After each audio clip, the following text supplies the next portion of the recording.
I'm sorry. I have been wanting to cover more affordable watches, which this is not. Honestly, when the good people at Exquisite Timepieces asked me if I wanted to borrow anything, I said, yeah, there's a Casio G-Shock I have in mind, and they said, good, can do. But also, how about this Breguet Tradition Seconde Rétrograde? And I'm not made of stone. I'm not going to say no to a watch like this. I'm weak, and now you're going to have to learn about this amazing watch because of my weakness. Sorry, the unsubscribe button is around here somewhere. There's a link to this watch on the Exquisite Timepieces website. This is their fault. This is the first Breguet watch that I've made a video about, and my excuse is that the watchmaker has only been around for 250 years. But really, I've been interested in Breguet watches for a while, especially dressy ones like this one. When I think of classic watches and watch history, I think of Breguet the brand and Abraham Louis Breguet the person. This dude is a legend. He invented or improved dozens of watch mechanics in the late 1700s and early 1800s, like the tourbillon escapement. That was him. He also invented one of the first automatic watches and one of the first shock absorption systems. He also helped evolve the retrograde complication, which this watch has. This hand, this is the seconds hand, and it doesn't move in a full circle like most hands on most watches. Once it gets to 60, it snaps back to the beginning. This is a retrograde complication. Retro meaning back and grade meaning grade. Now let me hit you with some facts. Pulling the band-aid off fast and first. This costs $43,300. That is a lot of money, and you should not spend that much money on a watch, and here's the big but. But there are worse ways to spend $43,000 even on watches, like buying 3,000 Casio F91W straps or buying just the tourbillon component from a Richard Mille watch. So which is the better way to spend the money? You do the math. This watch case is made of 18 karat white gold and is 40 millimeters in diameter and 11.7 millimeters thick. With the long Breguet lugs, it's 49.6 millimeters long and takes 21 millimeter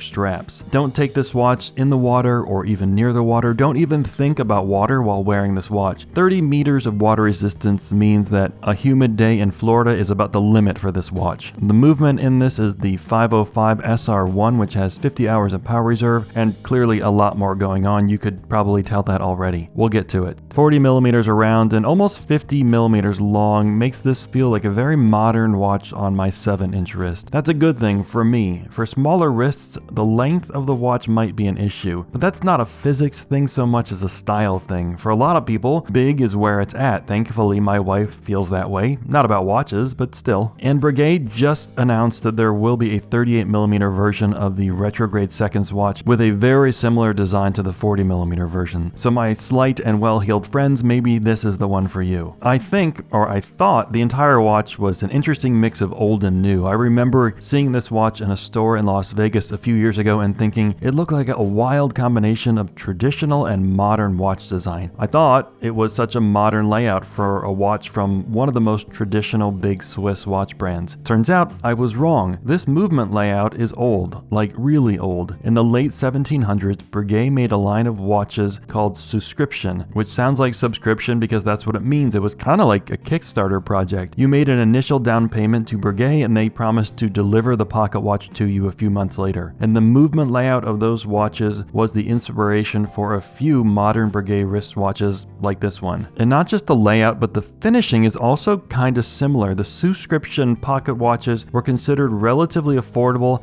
and to keep things that way, they did not include a lot of fancier finishing that's found on expensive Breguet timepieces from that period. And this modern Breguet 7097 is similar. Both sides of the movement are finished kind of industrially with almost a sandblasted texture, and I think it's really good. It's simple and doesn't add more visual complexity to an already visually complex watch. But Breguet did something I think is kind of cool. They made the dial as traditional as any Breguet watch. Roman numerals, blued Breguet hands, another invention of Louis Abraham, and a handmade hobnail guilloche texture, which in watchmaking is often called clous de Paris, nails of Paris, which is not the worst name for a French prog metal band. At the bottom of the dial is the text Swiss guilloche allemand. That means Swiss handmade guilloche mostly. Breguet still makes this texture the old way with a rose engine and a very skilled pair of eyes and hopefully hands. Rose engines are so cool. I recommend checking out videos demonstrating how they work. This video right here is from ClickSpring, which is an amazing channel if you're into clockmaking and metalworking and Australian accents, which is some weird trifecta I didn't know existed. With the size of this dial and the thinness of the hands and the busyness of the movement, I was initially a little concerned about the legibility of this watch. This dial is only about 17 millimeters in diameter, which is something you might find in like a 26 millimeter watch, but I haven't had trouble reading this at all, and that surprised me. I think the stark contrast between the dark hands and the silver dial makes this work. Not that you're actually wearing this to tell the time. I think Breguet correctly assumes that you're wearing this to show everyone how much money and how much good taste you have, or how much of those things you want people to think you have. The spade-shaped rotor weight on the back of the watch is made of platinum, and like the front of the movement, is designed to be reminiscent of a very old Breguet design. It mimics the shape of this weight from Breguet pocket watches, the Perpetuelle line. This weight in these pocket watches didn't rotate fully like in a modern wristwatch. It moved in short arcs as the person carrying it walked around, using their motion to wind the mainspring. All this history and references to watches from hundreds of years ago,